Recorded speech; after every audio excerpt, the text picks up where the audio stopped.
upon the cliff where Hilltop stood. I can still see its hanging roofs against the cypress trees.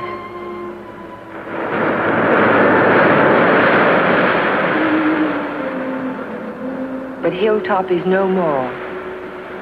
There is only a scar of jutting rock where once its windows glittered in the California sun. My Aunt Amelia's house still stands next door.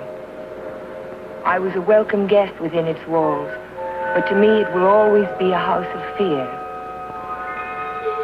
I was afraid that Sunday morning in September. I was afraid before the doorbell rang.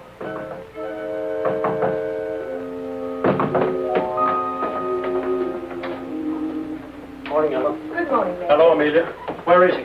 Where's Cohalan? Jeff? Why, what's wrong? It's a wonder you weren't murdered in your bed. Dr. Hartley told me this morning I won't permit him to stay in this house another day. What is it, Major? What's the matter? It's all right. It's all right, Amelia. I'll handle this. Where's his room? It's there, Just leave this to me. I'll take care of Cohalan. Cohalan! Cohalan! Are you in there?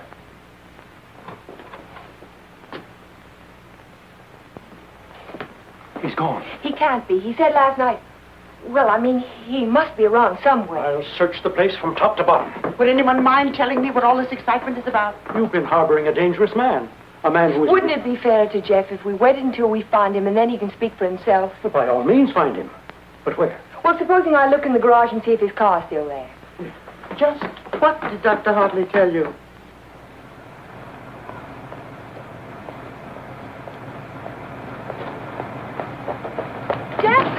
Jeff, are you in there? Jeff! Jeff, are you all right? Major Badger! Hurry up! What's the trouble? What's the trouble? No! Jeff, I'm getting in the motor. Oh, my. No, get out. Stay out there, Amelia. Oh, no. We have a little boy. Gotta get him out in the air. Amelia, phone for an ambulance. Yes, I will. Come on, Ellen. Right grab away. his shoulders. You grab his legs. You get him out in the air. Come on. Jeff, if only I had listened to the doctor. If you had only listened to him on the train.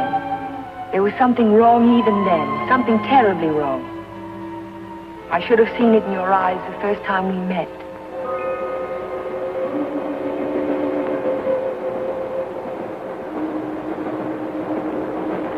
Well, hello, Jeff. Oh, hello, Doc. Patient in Los Angeles, or were you just doing the town? Oh, medical dinner at the Biltmore last night. What have you been up to? I spent a couple of days at the General Hospital. Those dizzy spells again? Nothing serious, I hope. When I need a doctor, I'll come to see you. I was getting some technical stuff for the Veterans Hospital I'm working on. Didn't I hear somewhere that Ben Shepard donated the land for it? That's right. Join me in a cup of coffee? No, thanks. I've just had breakfast. I'll see you later then. Oh, Jeff. Yes? I don't like those recurring periods of depression of yours. Why don't you come in and let me give you a checkup? One of these days.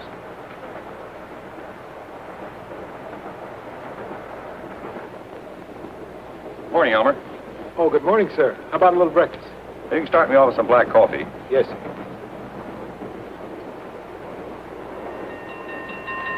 May I?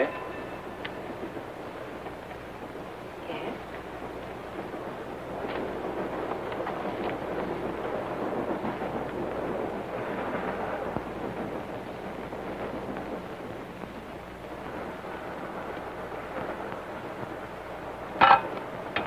Oh, sorry.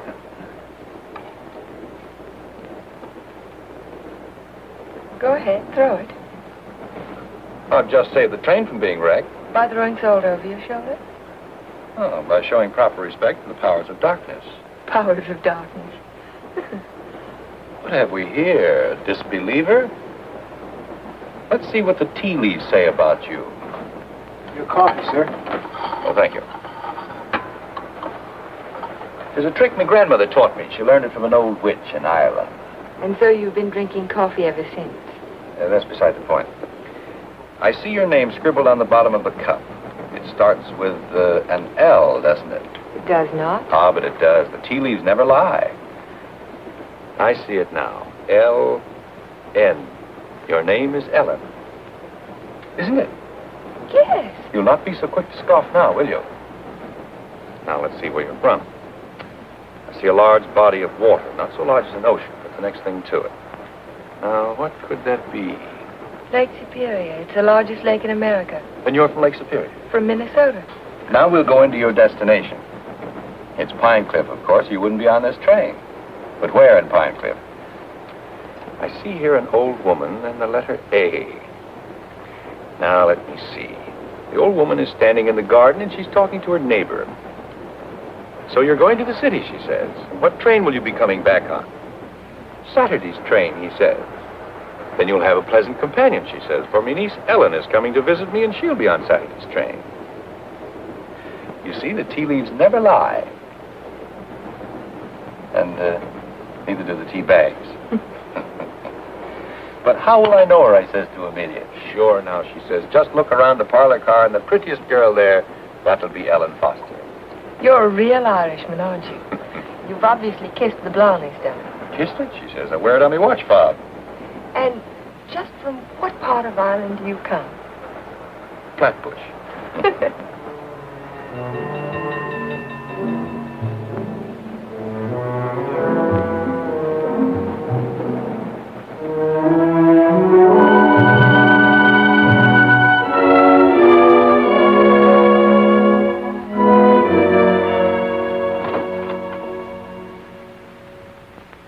Good morning, Sue. Good morning, Mr. Cohalan. Mr. Shepard here yet? Well, he's in his office.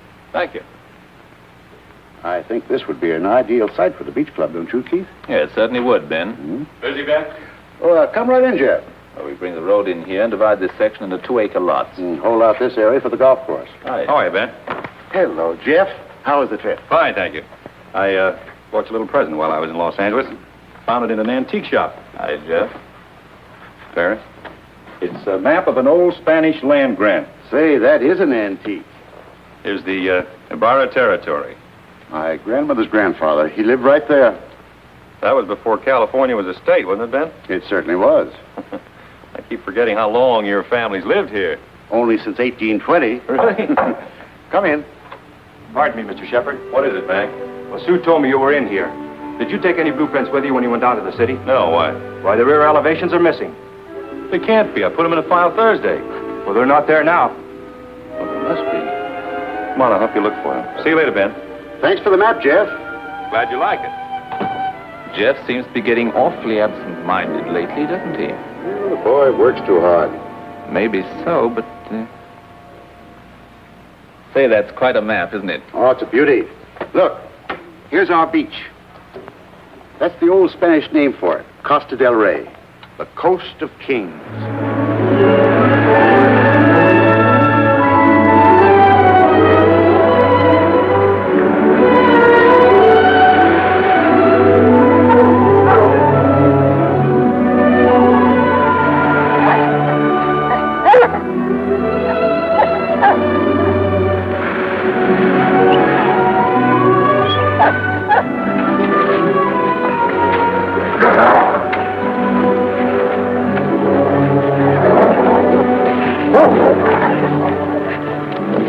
Down, mister, down. Don't be afraid of him. He won't hurt you. Well, I hope he didn't tear your coat. oh no, it's all right. I don't know what got into him. He never barks at people. He seemed to think I was an intruder. Oh, yes. Of course, that must be it. Is this a private beach? Oh, no. It's just that there was someone who used to sun here beside this rock. Well, I'll forgive him this time. I must say you own a very particular dog. I don't own him exactly. They own me. Shamrock and Mr. O'Grady. Mr. O'Grady? Isn't that an odd name for a German Shepherd? Well, it's Herr von Gradenstein on his papers. I translated. Well, I guess I ought to go home. I'll walk along with you.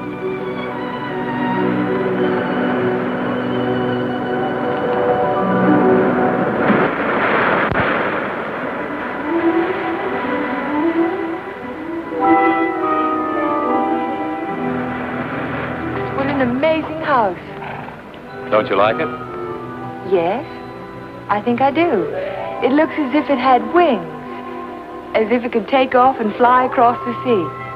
That's the effect I was striving for when I built it. You built it. My house.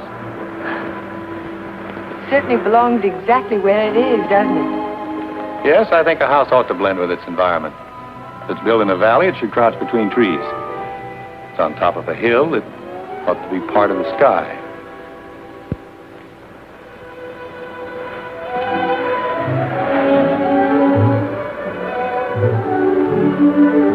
As soon as I put Shamrock up, I'll walk the rest of the way with you. It's nice of you to insist. Isn't it? I'm beginning to like your house more and more. You can't take it all in at the first glance, can you? No, it's like some people that way, I guess. You have to know them a while. Like you, for instance? Yes, I suppose that's true of me, too. We don't have houses like that in Minnesota. Do you mind if I take a closer look at it? I thought you said you were late. Oh, another 10 minutes won't matter.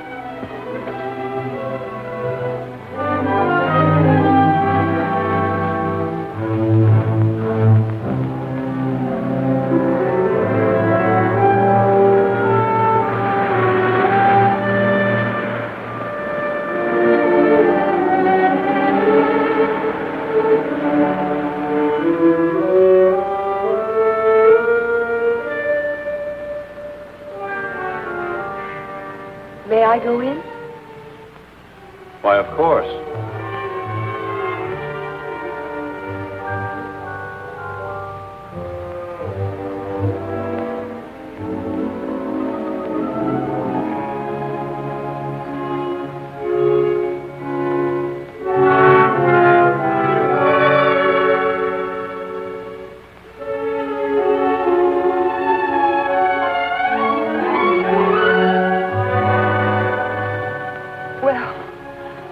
I just don't know what to say. You care for a drink? Thank you. Sherry, all right? Yes.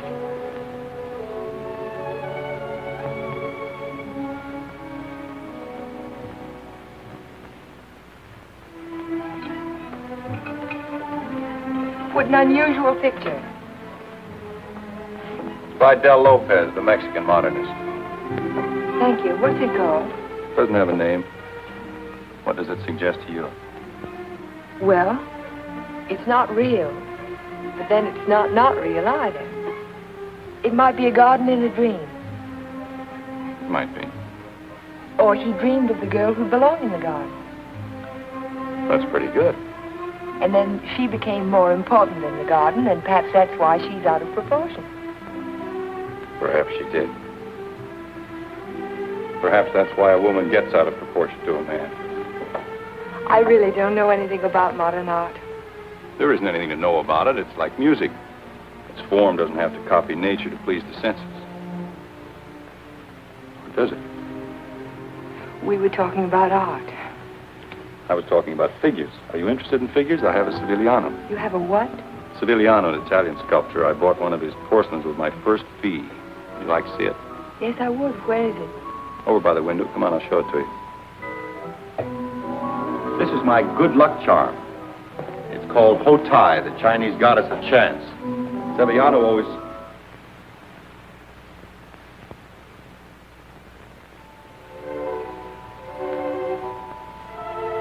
Oh, Jeff, I'm terribly sorry.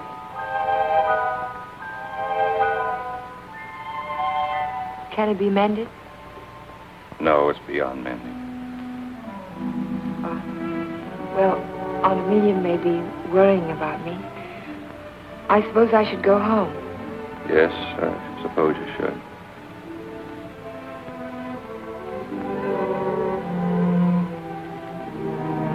Goodbye.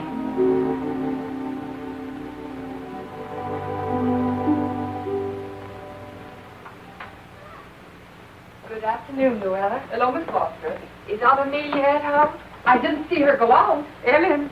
Oh, hello, Aunt Amelia. Were you afraid I was lost? No, I was sure you could take care of yourself.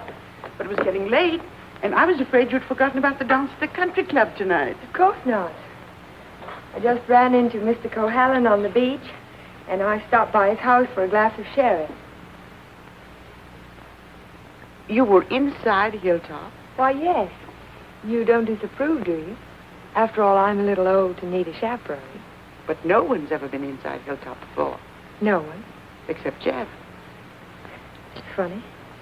He built it for his bride. Then there's a Mrs. Cohalan.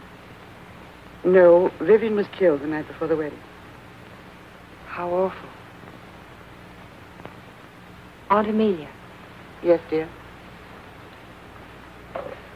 What was she like? Vivian, she was the most beautiful girl you ever laid your eyes on. She was Ben Shepherd's daughter. Ben Shepherd. Ben owns most of Pine Cliff. That's why it was such a perfect match. Jeff was a protege of his, more like a son.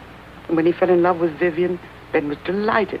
Of course, he adored Vivian, especially after her mother. And I shouldn't talk about a mother. It was such a scandal. Poor Ben. Aunt Amelia, you said that Vivian Shepherd was killed. Was it? It was an accident. Jeff told Ben it was bad luck to have a party before the wedding, but Ben insisted. There were so many people there. Jeff and Vivian stole away in her car, and 5 minutes later she was dead in a collision on 12 Mile Drive. You never can tell what private tragedies people have had, can you? I mean, when you first meet them. He seemed so light-hearted on the train. He can be that way sometimes, and next minute he's strange, like never inviting people into his home and never mentioning Vivian's name. I can tell you one thing, we've been pretty worried about Jeff, but the way he's been acting. Well, how would you expect him to act after a shock like that? Seeing the woman he loved killed right in front of his eyes? To wonder he didn't go out of his mind. Don't get so excited, dear. I'm sorry. And don't get too interested in Jeff Cohalan. There are other attractive men in Pine Cliff. Oh, men who aren't... Men who aren't what, Aunt Amelia? Well, after all, he has had a tragedy in his life, and it's only a year ago. Hadn't we better get dressed? Yes.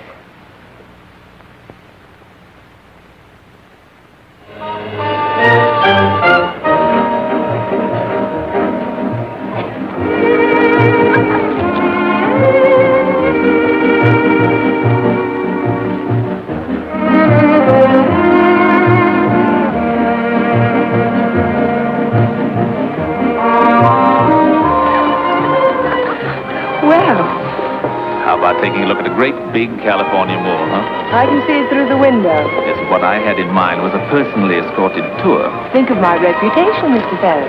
But I am thinking of it. A new girl in town seen walking with me in the moonlight while the stag line will give you a rush. I never encourage stag lines. There's no future in them. Well, in that case, we'll sneak out quietly, huh? No, thank you. Thank you, but no. Cold climate, Minnesota. Yes, isn't it? Let's go down to the bar and talk it over. All right. I see you know our local hero. We've met. A charming fellow. Yes, he is. I suppose you fall madly in love with him. Everybody else does. Except you, Mr. Ferris. Oh, I think he's just ducky. Did you children enjoy your dance? It was just ducking. Keith, you must sit down and have a drink with us. I thank you. I'd like to. Hello, Amelia. Hello. Welcome home, Dodo. Thank you. Good evening, Major. This is my niece, Ellen Foster. This is Miss Ferris, dear. How do you do? How do you do? And Dr. Hartley. Why, yes, we met on the train. My name is Ferris, too. You, I know. A waltz, Major. Now, you two stay right here and don't you move till we get back.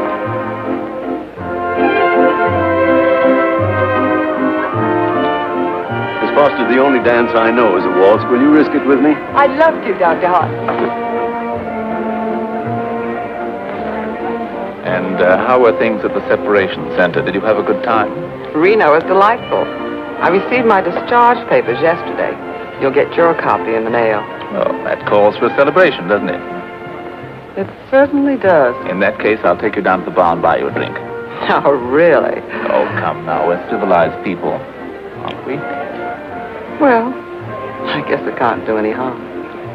You know, I think it ought to be a lot of fun, now that we're not married anymore.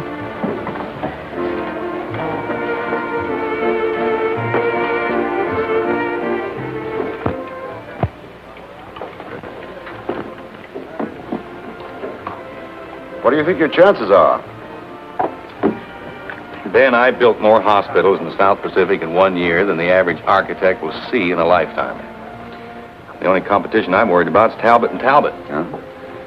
Not that I can't compete with them professionally, but they seem to know how to play the political side of it. Well, that won't count here. I hope not. Anyhow, I'm indebted to you for a crack at it.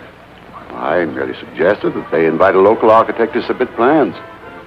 Jeff, you're looking pretty seedy. Sure you haven't been working too hard?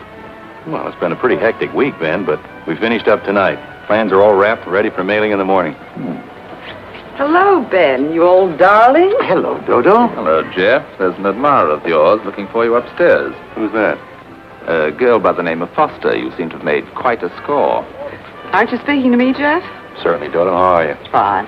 Are, congratulations in order? They certainly are. We're celebrating the new freedom.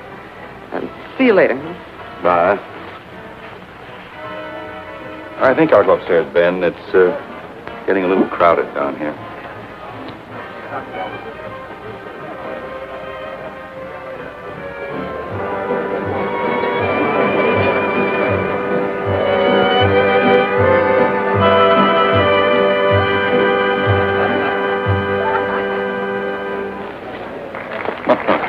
Too long? I'm completely exhausted.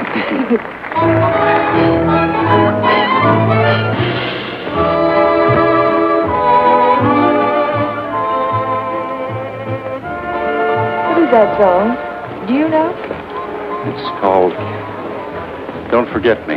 Oh, I remember. They played it a lot last year. Yes, they played it last fall. Is something the matter? No, I didn't eat my dinner. I guess you shouldn't drink on an empty stomach. Excuse me.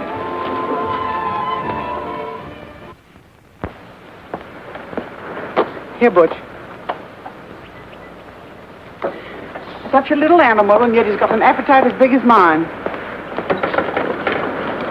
Well, Jeff doesn't answer. Oh, maybe he left early. But he looked so worried last night. Well, supposing he's ill and there's no one to take care of him. After all, dear, Jeff's a big boy now. Oh, how nice. We're invited to Ben's fiesta next week. He gives one every year. I think I'll walk over and make sure he's all right. Who, Ben? Oh, you mean Jeff?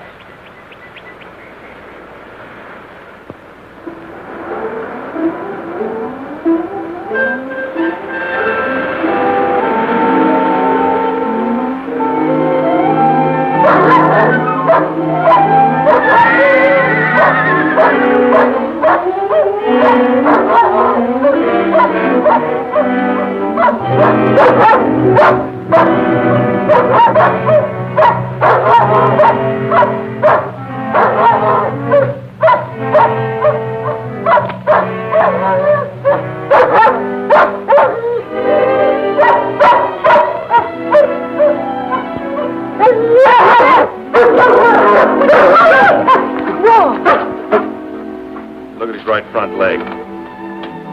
It's shattered. Oh, Shamrock. I hate to have to destroy him. How did it happen? I don't know. I don't know how it could have happened. You better wait for me outside.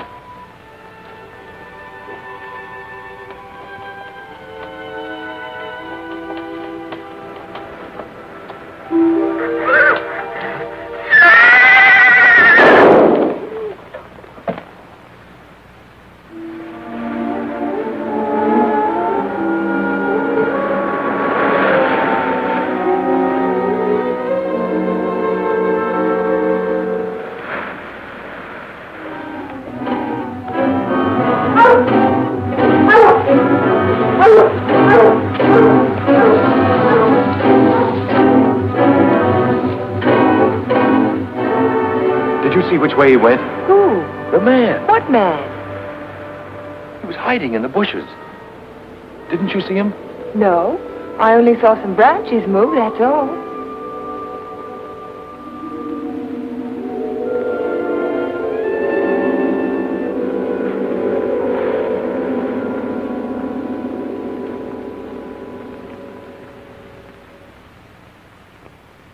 I've never seen lovelier roses.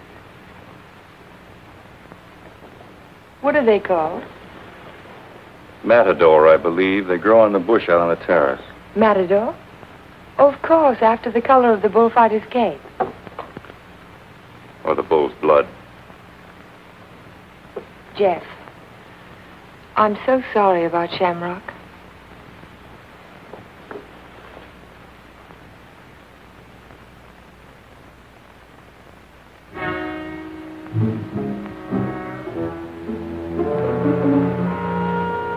Helen,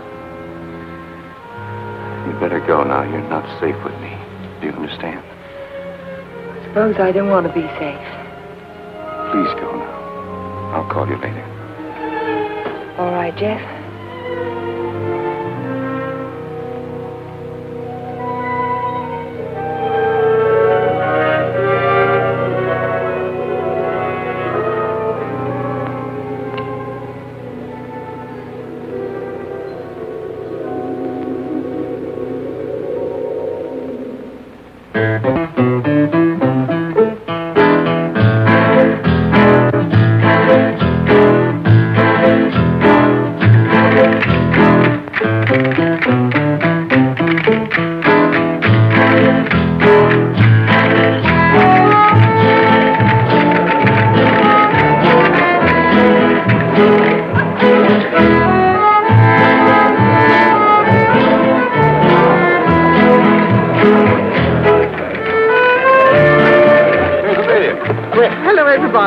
Ben, this is a wonderful park. Oh, thank you, Amelia. Tell me, have you seen the Major? Why, yes, he's right over there. Thank you. Excuse me, please. Certainly.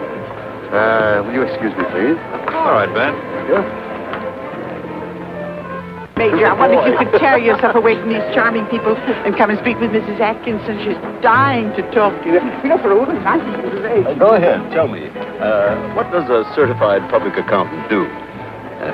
Especially a pretty certified public accountant.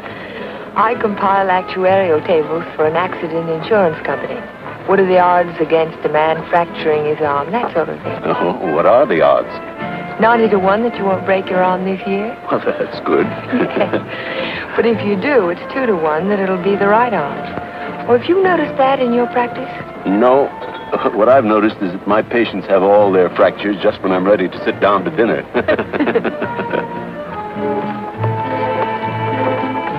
Hey, you. Come here a minute. I want to talk to you. Si, senor. Didn't I see you around my place last week? Me? Me, no, senor. I'm sure I saw you hanging around my stable. Me? No, senor. Some other fellow, but not me. Just a minute. All right, go ahead. Well, I wonder what that was all about. Oh, the morning after the dance, I went over to see if Jeff was all right, and there was a prowler behind a bush. Did you see him yourself? No, but Jeff did. Oh. Cigarette? Thank you. Did you ever compile any figures on the incidence of mental diseases for your insurance company? No, they weren't on our list. Interesting subject. Who's sane and who isn't? Hard to tell sometimes. Do you know anything about paranoia?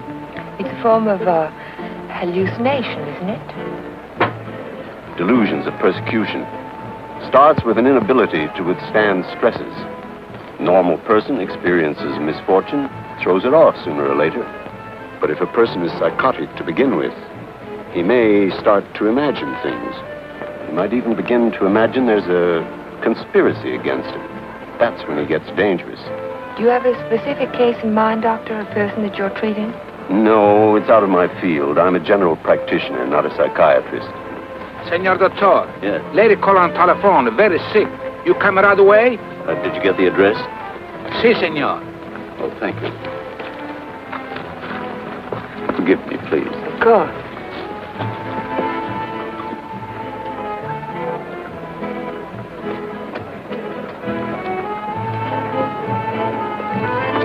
Are you sure, Jeff? Ben, I'm positive it was the same man. Well, I'll talk to him if you want me to, but you know how it is with those fellows. They all look alike if you don't know them. Maybe you're right, Ben. So the guy gets up and he says, Keith, you take a powder. Oh, the guy was bigger than I am. What could I do?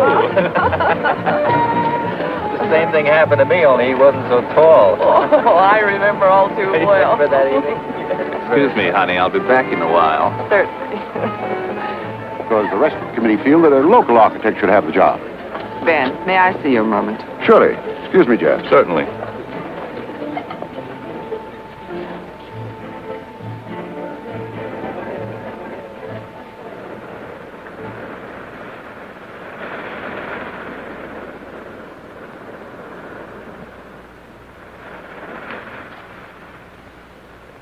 Well, if it isn't Miss Icicle from Minnesota. Good evening, Mr. Ferris. Call me Keith. It was nice of you to find this secluded spot. Are you always this way when you've been drinking? Oh, now, this Miss Prim and Proper business didn't fool me for a minute. I spotted you the first night. Don't. You don't have to pretend, honey. Just relax and enjoy it. Stop it. You kidding?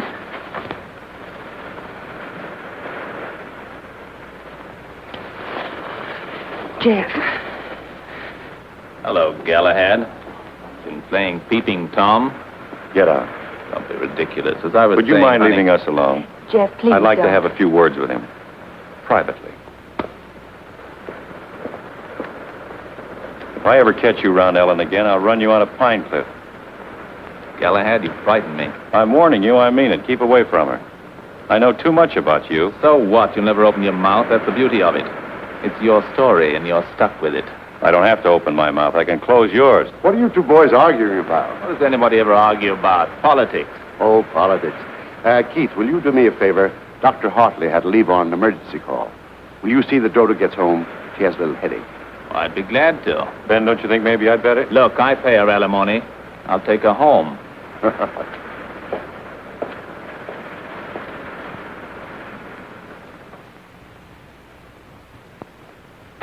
It was a lovely, lovely party, darling. I'm glad you enjoyed it. You're sure I can trust you to take her straight home? Oh, the car knows the way, Ben, all by itself. Good night, then. Ben. Yes? It might be a good idea to keep an eye on Jeff tonight. See that he doesn't drink anymore. He was getting a little out of control. Thanks, Keith. I'll watch him. Good night.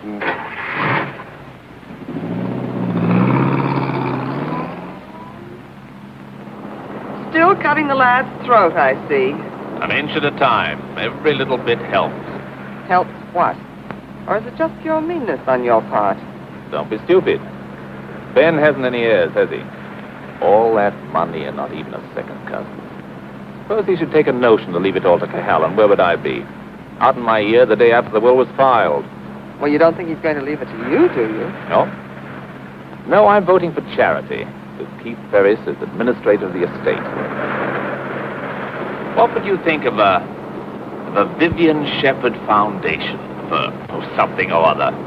That turns even my stomach. Oh, I'm very well, thank you. You were in the cavalry, weren't you, Major? Well, I'd like to ask you a question. Can a horse break its leg in its own stall? What's that? You think it's a chance in a million?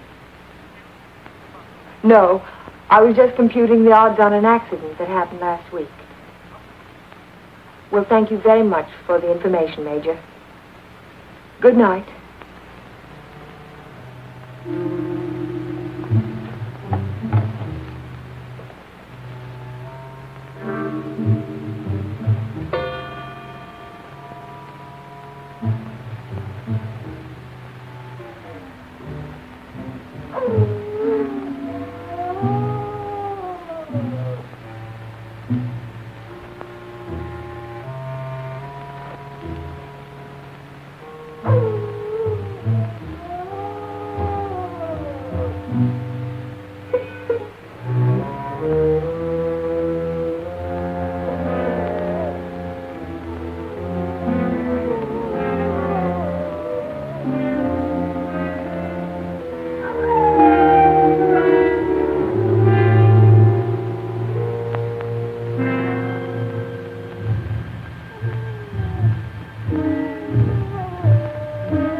dog howling. And I heard it too. Could you tell where it came from? No. It's around here someplace, but I can't locate it.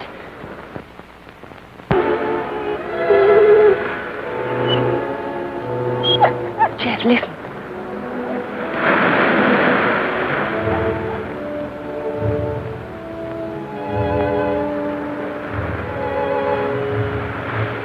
What's the matter, mister?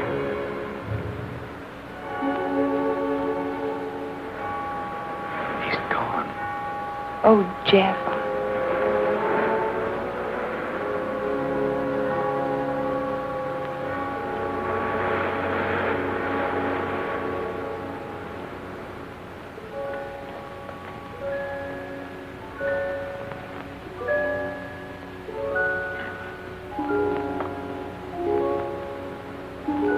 Well, that's about all we can do tonight. Jeff, I want to talk to you.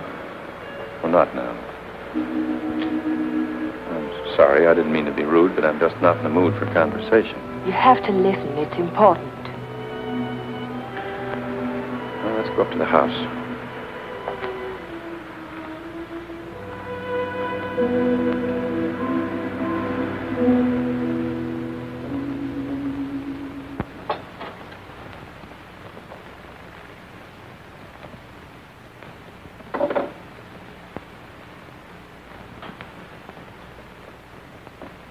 All right, let's have it.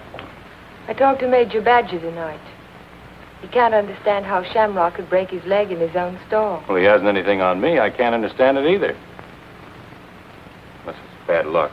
Don't call it luck, Jeff. What would you call it? I'm not sure. A few days ago, this rose was on your matador bush. It was alive and beautiful. Now it's dead.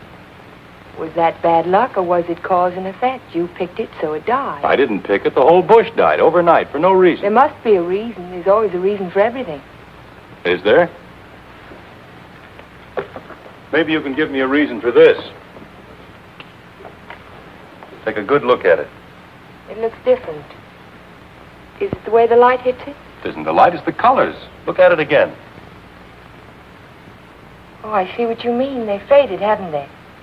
All the life's gone out of it.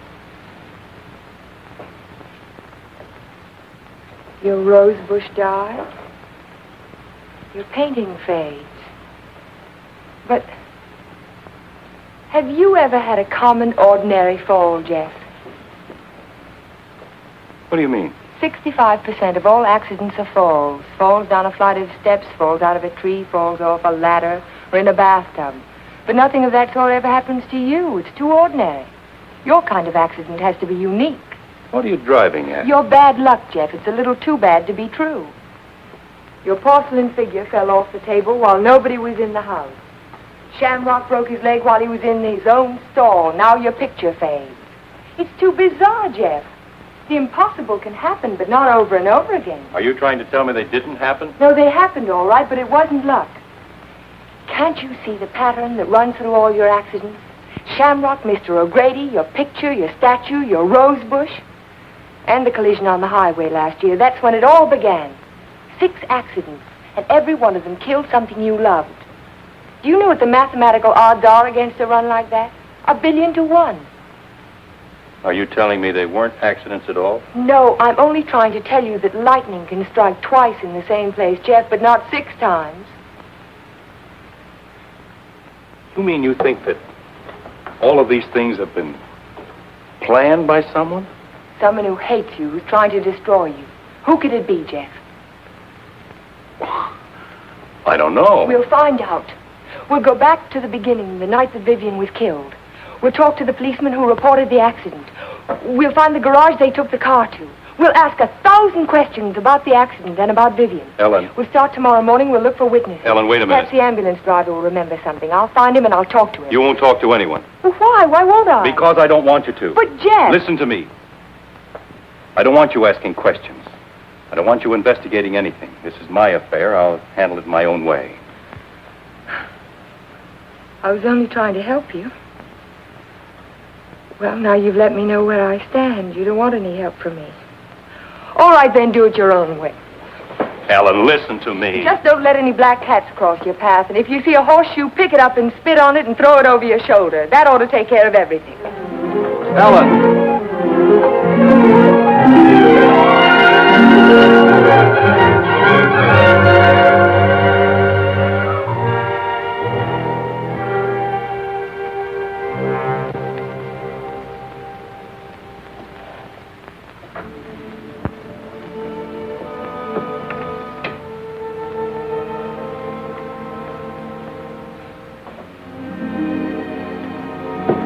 Come in. Hello, Aunt Amelia. You didn't tell me good night, dear. I'm sorry. Is anything wrong?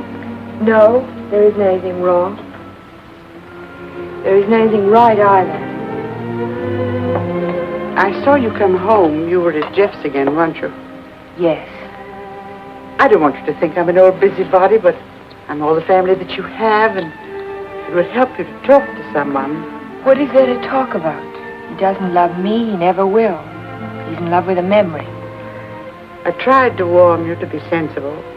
Sensible. I love him. I've got to help him if I can, whether he likes it or not. I know. Good night, dear. Good night, Aunt Amelia.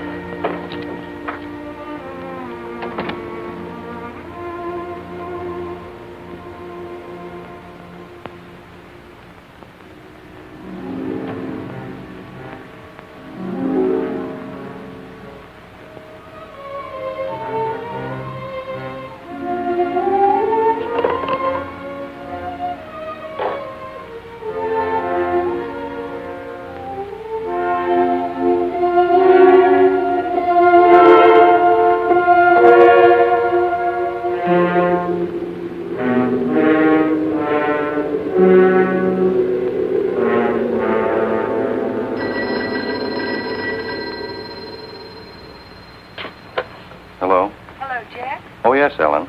I've taken your painting to an art shop. You did what? I found out some very important information. If you come over tonight, I'll tell it to you. No, I can't tell you now. Look, I thought you understood I was going to handle this in my own way. Don't argue, Jeff. Just come on over. Goodbye. Well, what do you think? It's hard to understand why it's faded. The artist didn't use pen colors. He didn't even use tempera. There must be a reason. I would say this was painted with London watercolor. That's the best you can get. Nothing fades them except continued exposure to strong sunlight for at least a month. That's impossible. I can't imagine what caused it. Well, I tell you what I can do. I can talk to a couple of artists I know. They might have an idea. I think my best bet is to go and see Trilfit. He's a watercolor man. He's one of the best. He ought to know everything about it. I think I'll catch him tomorrow morning. You know Trilfit, the naturalist. He paints the dogs and horses and cows. My wife, he made a beautiful Thank you painting. very much. I'm sorry to have troubled you. Oh, no trouble at all. Oh, Miss Foster. Yes? I just remembered something. Years ago, I framed some pictures for a painter by the name of Torres, Vicente Torres. One of the paintings was an old lady playing the guitar. It was a watercolor. And it faded? The man who bought the picture took sun lamp treatments that winter, and he took it on a couch right under the painting, and he was mystified why the color faded. So Vicente found out that the rays from the sun lamp broke down the pigment. Can you remember the name of the man who owned that picture? I don't think I ever knew. It was some local man. What about the artist? Is he still in Pine Cliff? Torres? He died 5 years ago. Oh. Thank you again.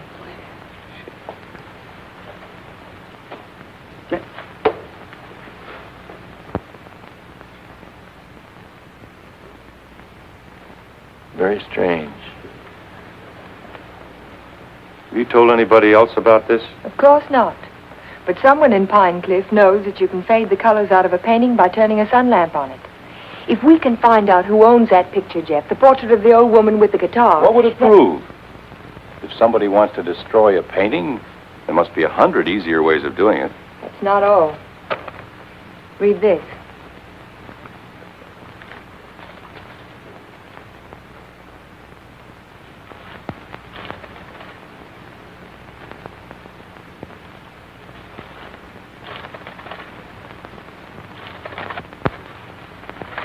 Arson? In the soil underneath the matador bush, I dug it out this morning. Enough arsenic to burn out the whole root system. It didn't get there by accident, Jeff. Someone put it there. Someone who knows how to poison a rose bush. Or a dog. Or a man's life. Would you really like to help me? You know I would. And forget it. Forget the whole thing. But there was poison in the root system. The chemist told me. You never saw the chemist. You never heard of a portrait of an old woman with a guitar.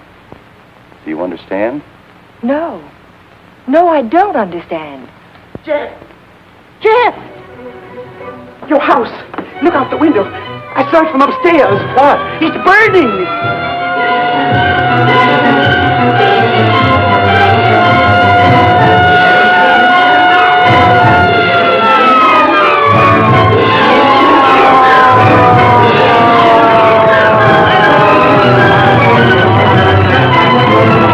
Sorry, we won't be able to save much, Mr. Cohalan. The fire's got too big a stern. Everybody stand back. Out of the way, please. Hello, Jeff. A lovely fire, isn't it? You know, you can see it for miles. Jumped right in my car and drove over. Wouldn't have missed it for anything.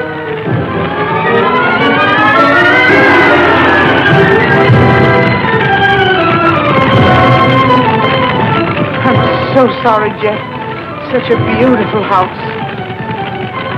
I'm glad it's gone.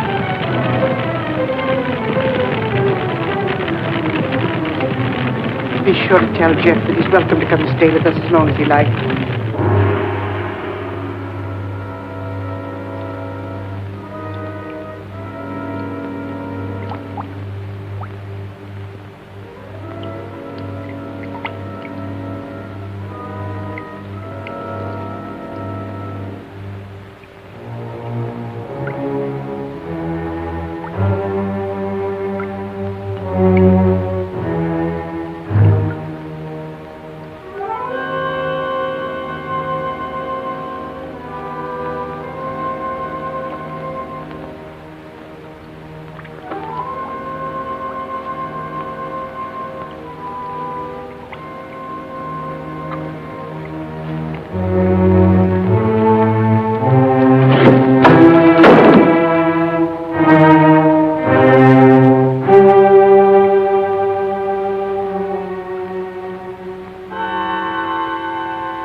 No, he hasn't come in all day. Did you try to locate him, Mr. Foster?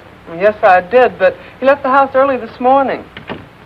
Well, wait a second. Here he is now. Good, good. Have him come right in. Mr. Shepard wants to see you. So I hear. He'll be right in. Thank you. He's here now, Stacy. Hello, Ben. I didn't mean to keep you waiting. It's quite all right, Jeff.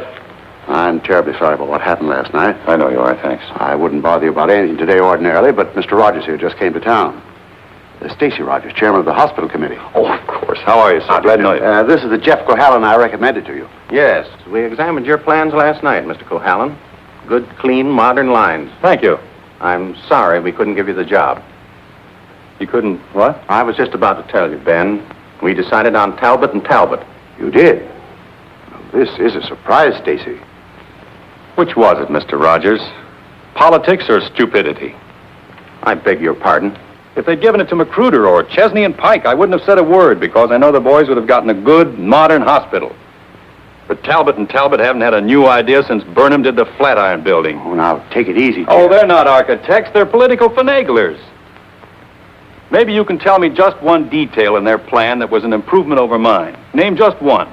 Young man, your attitude doesn't deserve a reply.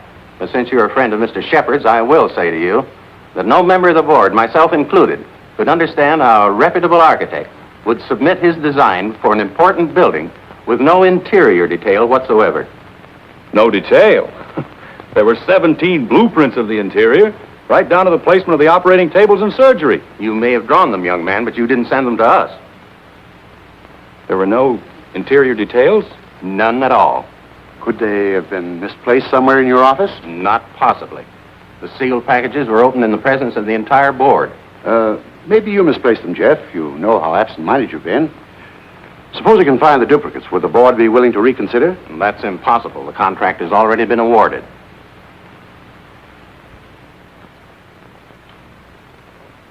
This is quite a shock, Stacy. I felt sure that Cohalan would get this job. Oh, I'm sorry, Ben, but you understand my position.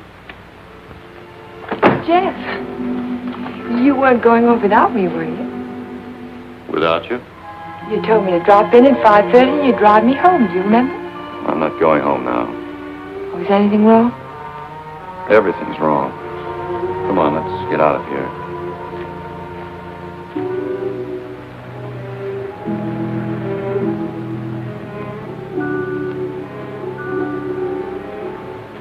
It's dreadful. A whole year's work completely wasted. Typical Cohalan luck. Don't keep calling it luck. Supposing someone took those plans out of the office and wrapped the package over again. Who'd do a thing like that? Keith would. He hates you. He hates everybody. There's something twisted inside of him. It would take a psychiatrist to explain it. And why does Mr. Shepard keep him on at the office? He doesn't know what he's like. Dodo must know. She acts as though she's still in love with him. There are women who love men like Keith. Take a psychiatrist to explain that, too. It's getting kind of late. I'd better drive you home.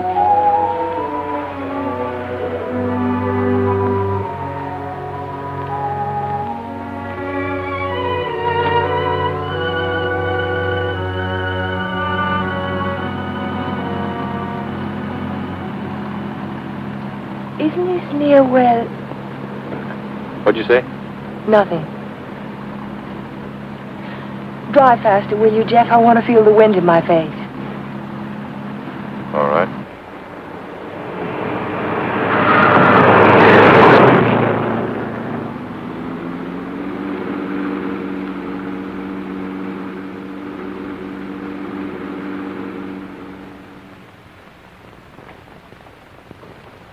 Here you are, Miss Foster.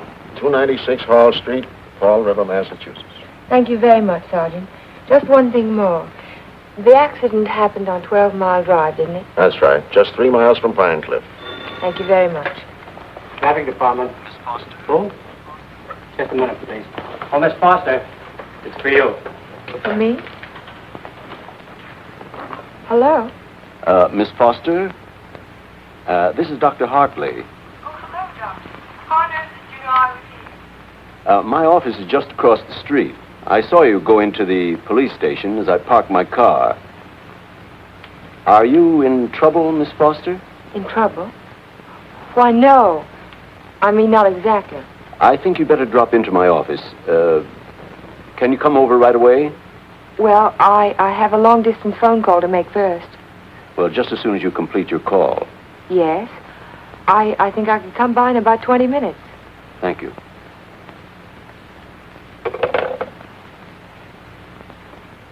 Thank you, Sergeant. It's all right. Miss Foster. Hello, Dr. Hartley. Come in. Come in. I was startled when you telephoned me at the police station. Well, I'm very glad I spotted you when I did. Why did you ask me if I was in trouble? Well, the fact is, I'm in rather an awkward position. But your aunt is getting along in years, and I didn't want to disturb her unduly, so I thought it best to discuss this matter with you. Sit down, sit down. Thank you. Yes, Doctor? Since I'm your aunt's physician, I feel it's my duty to inform you that she isn't safe. That neither one of you is safe, for that matter.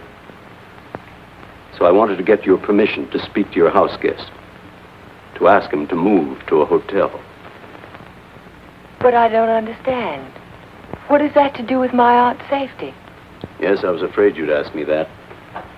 The fact is, you're forcing me to take an unethical action. The man isn't my patient, and even if he were... Whatever it is you're trying to say, Doctor, why don't you just go ahead and say it? Yes, you're quite correct. I'll come to the point. Let me say that I believe your house guest, Mr. Cohalan, is definitely paranoiac. He seems to have all the obvious symptoms of delusions of persecution. If that's true, then you and your aunt are in a hazardous position.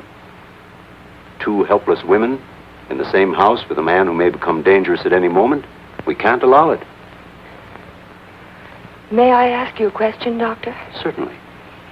You speak of delusions of persecution, but... a delusion is imaginary, a thing that never happened. That's right.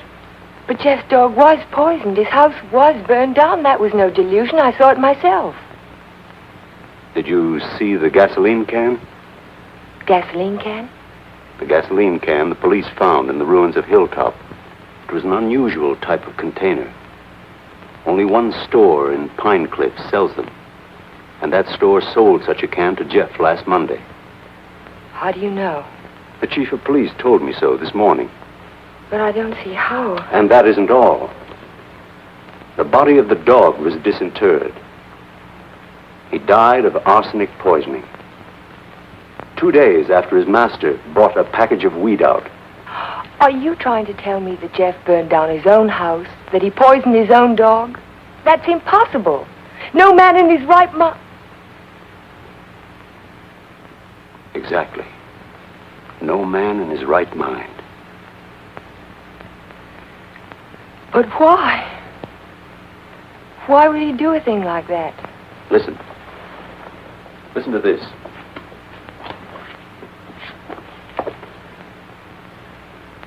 Once the feeling of guilt is firmly established in the subconscious, the patient may do injury to himself as a form of penance or self-imposed retribution. Such actions may be taken without conscious volition and will often disappear entirely from the memory stream, so that the patient is later unaware that his injuries were self-inflicted. That's my theory, that Jeff is suffering from feelings of guilt, and he's unconsciously punishing himself for it. Guilt? You keep talking about guilt. I don't understand you. What is he guilty of? His fiancée was killed in an automobile accident a year ago, and he was at the steering wheel at the time. It would be an unusual man who didn't reproach himself under those circumstances, even if he was blameless. And if he thought he was responsible for the death of the woman he loved, if the thought began to prey on his mind, it's rather an obvious theory, isn't it? Yes. Then I have your permission to speak to him. I'll be as tactful as possible. No, not yet. Not until Friday. Friday? I've got to have time to think about it. I'll be very careful, but promise me you won't speak to him yet. Well, I can't force my opinions on you, Miss Foster, but I must emphasize as strongly as I can that delay can be dangerous. Extremely dangerous. I'll be very, very careful, Dr. Hartley. I hope you will, Miss Foster. Thank you.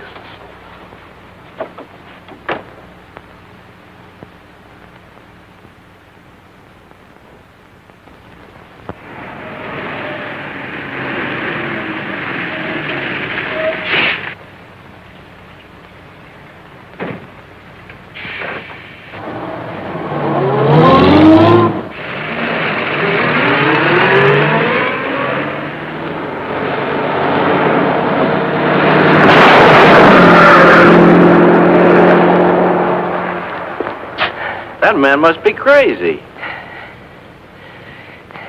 Thank you very much.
Hello.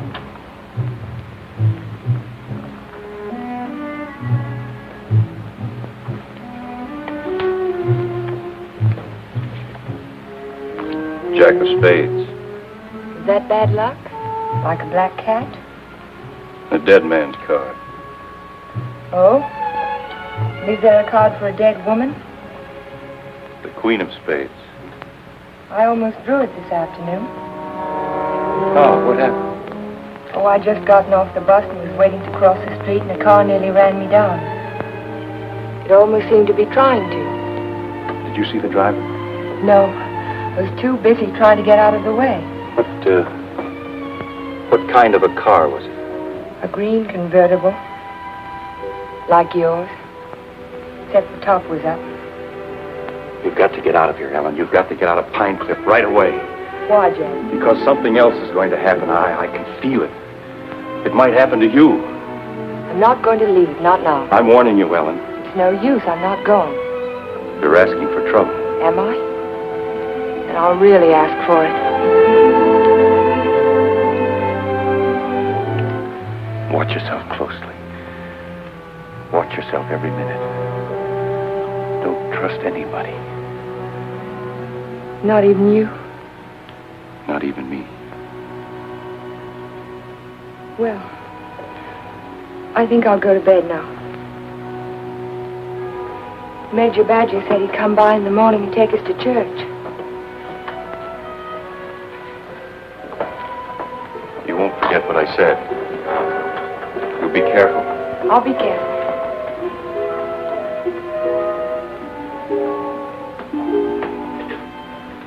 Jeff, Yes? how long have you known Dr. Hartley? For years, ever since I came to Pine Cliff. Has there ever been any bad feeling between you? No, why should there be? Well, he thinks that the shock of Vivian's death might have affected your mind. He thinks that you might be paranoiac.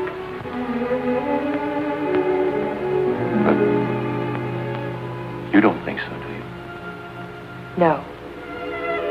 I don't think so. Good. Good night, Jeff. Good night, Ellen.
Jeff.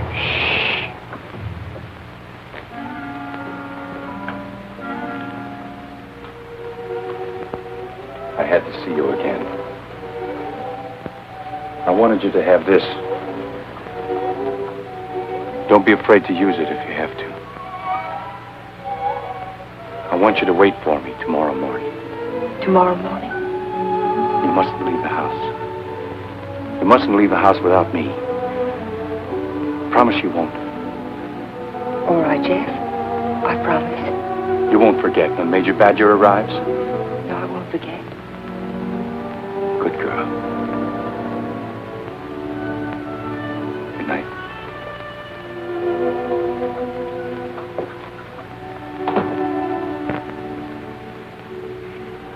We found Jeff early the next morning.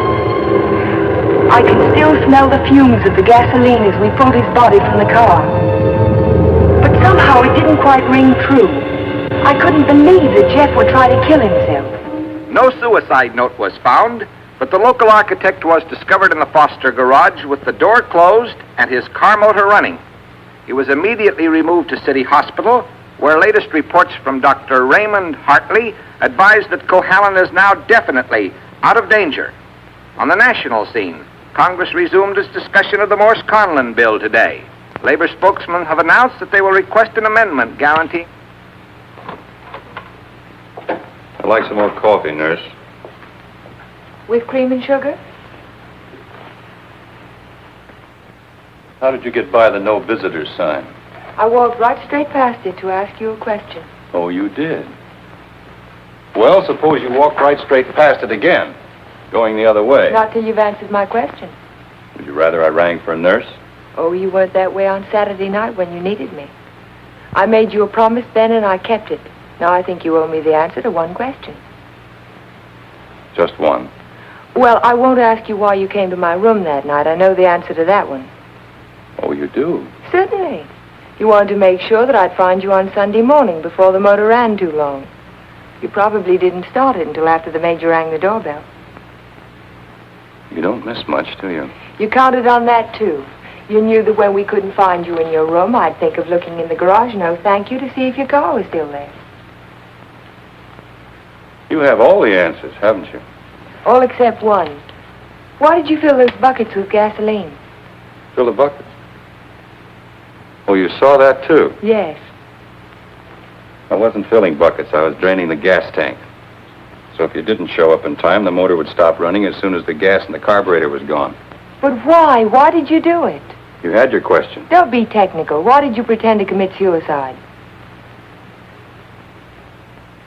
When that car almost ran you down Saturday morning, you don't think that was an accident, do you? I couldn't get you to leave town, so I had to give him a different target. Different target? Me. Man doesn't kill my rose bush and my horse and my dog and then stop there. He must want to kill me. I can't wait any longer, not while strange automobiles are trying to run you down on the highway. I've got to force his hand now. I want him to think that it's safe to take a shot at me. Don't you understand? Not quite. I've tried to commit suicide, haven't I?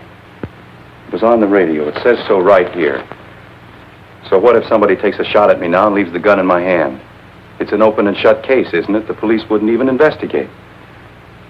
So he's free to kill me now if he can. Doesn't have to hit around the edges anymore. But keep away from me. Don't stand too close to the target.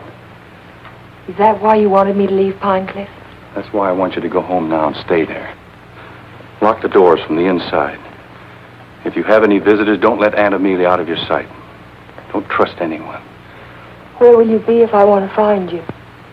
I don't know, but I have to get out of here. I can't wait for him to make the next move. I've got to get out and go after him. You say the exhibit was in 1939? The summer of 39. I ought to have that catalog somewhere.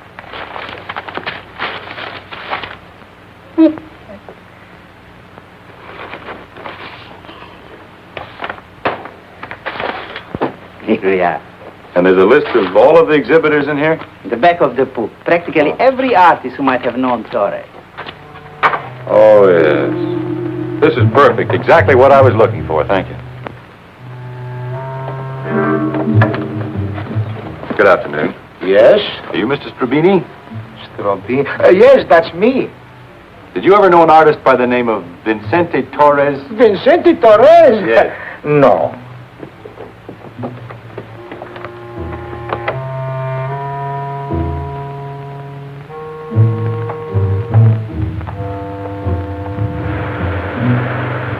Vincente Torres? Certainly I knew him well.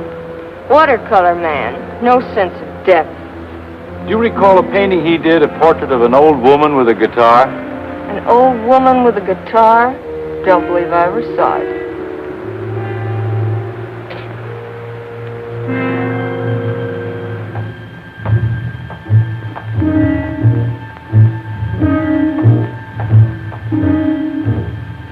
The old woman with the guitar?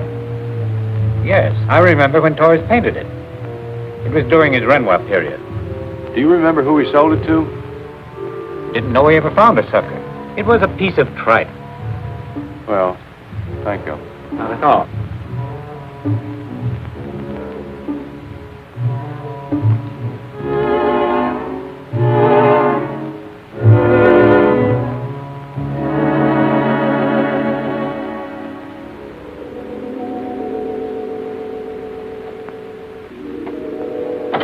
Why, Mr. Cohalan, Hello, Sue. you had a few phone calls. Anything important? I don't think so. A man named Carter called. Said he was a friend of an artist that you knew. The name sounded like Boris. Was it Torres? Could be. Did he leave a number? No. He said he'd call back around 6. What's after that now? When Mr. Shepard's anxious to see you. He's still in the office. Okay. Shepard Estates. Oh, yes, just a minute. Mr. Carter. Hello? Yes, that's the man, Vincente Torres. Do you remember a watercolor he painted, a portrait of an old woman with a guitar? You do? Do you remember who bought it? You're absolutely certain? Oh, thank you.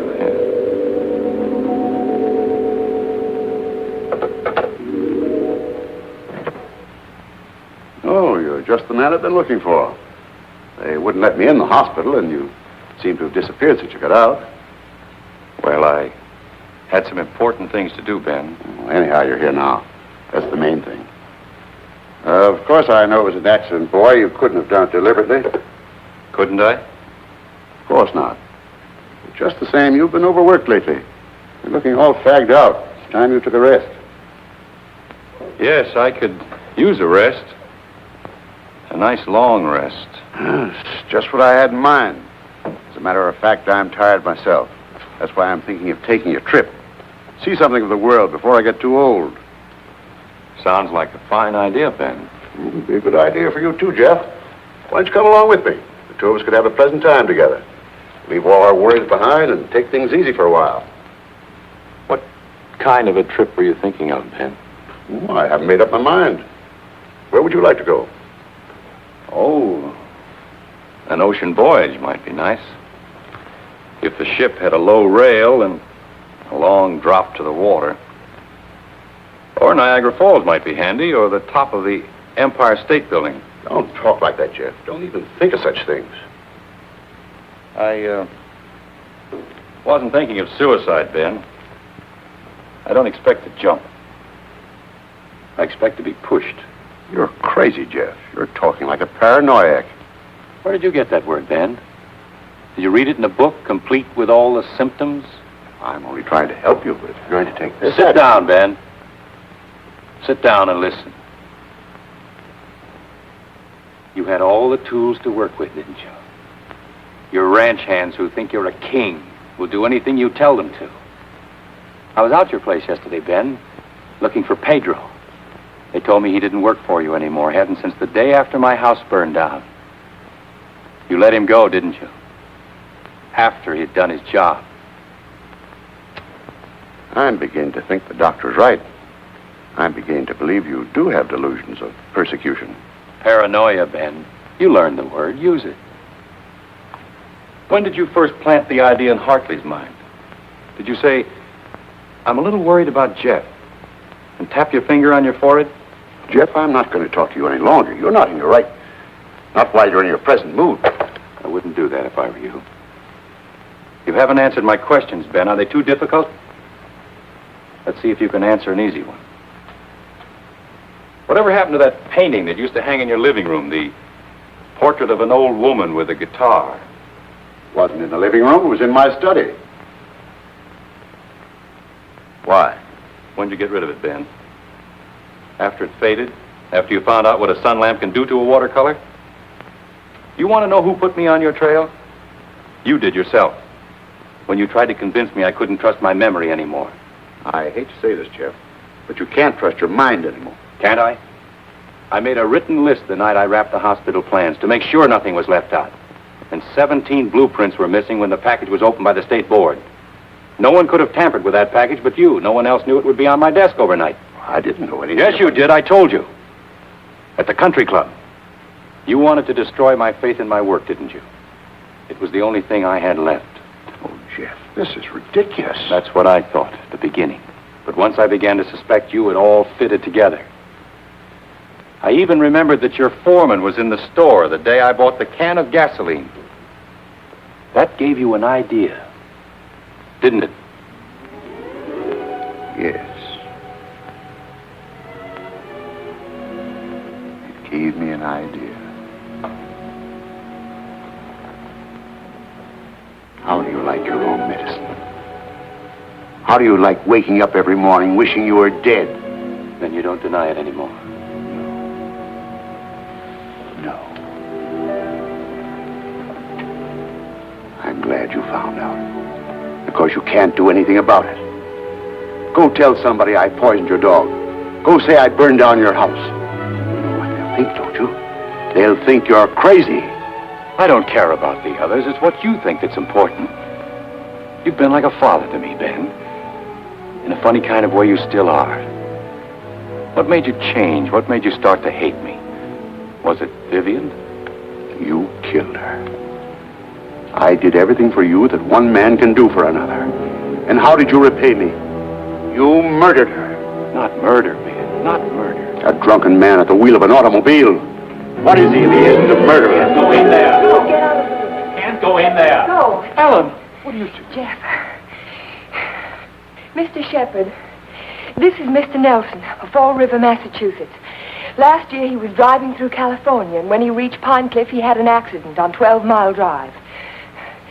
Is this the man who was driving the car in which the girl was killed? Well, you said not to say anything when you paid my damages.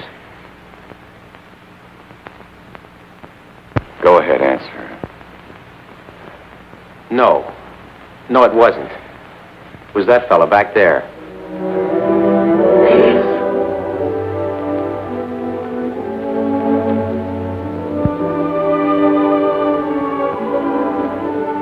Thank you, Mr. Nelson. I tried to keep it from you, Ben. At the party you gave the night before Vivian and I were to be married, I don't know whether you remember or not, I said something to you about the room being a little stuffy. I wanted to go outside for some air. I was really looking for Vivian.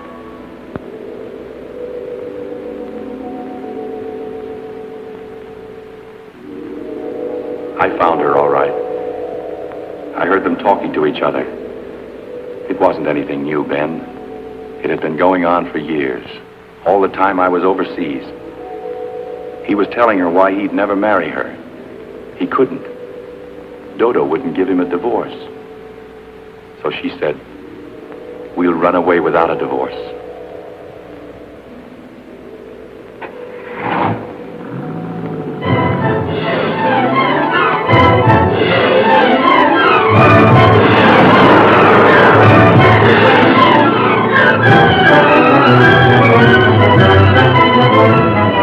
Them onto 12 Mile Drive. I didn't know where they were going, but I knew I had to stop them if I could. He was going as fast as the curving road would let him.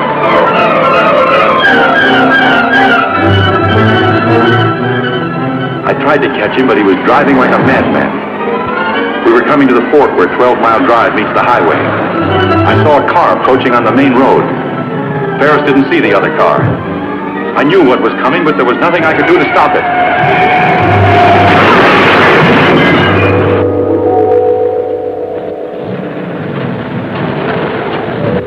I jumped out of my car and ran toward the wreck.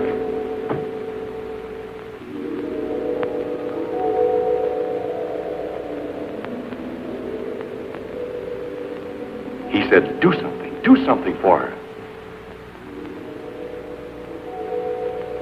But there was nothing anyone could do for Vivian. There was only one thing left to do for anybody. I told him to take my car and get away from there.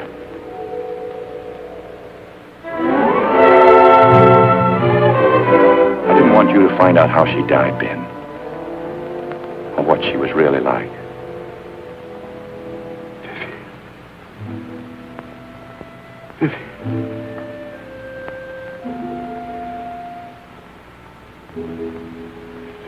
I'm sorry you had to know, Ben. Even now.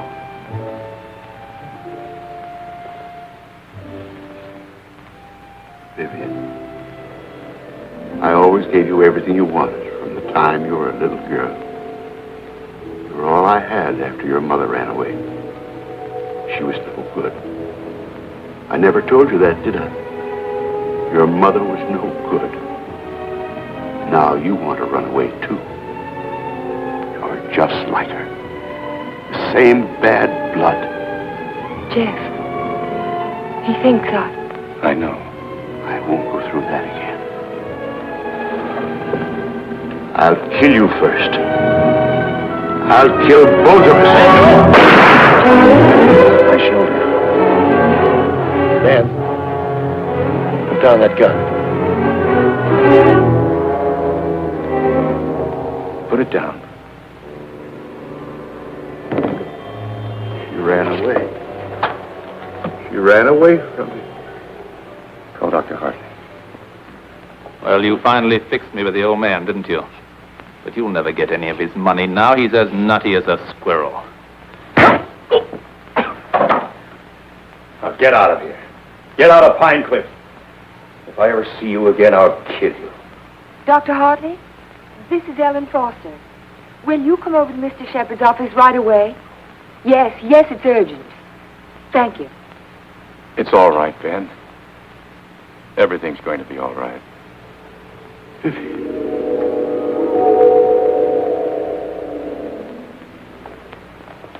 Well, Doctor, will he live? He's healing beautifully. No infection, no complications, simple perforation of the deltoid. And all the time I thought it was my shoulder. You won't need that thing anymore. Good. He'll be as good as new in a week. Tell me about Ben. Well, Amelia, Ben was the psychopath, of course, from the beginning. I ought to have suspected it, of course. Now he's had what the psychiatrists call a catharsis. He's brought his troubles out into the open. Ellen helped to bring them out when she phoned Fall River. He'll be all right now, in time. Well, I'm very happy to hear that. Well, I hate to drag myself away, but the ill and injured are waiting. I'll see you to your car, Doctor. Bye, Ellen. Jeff? Goodbye, Dr. So long, Doc. And now, young lady, suppose you come along with me.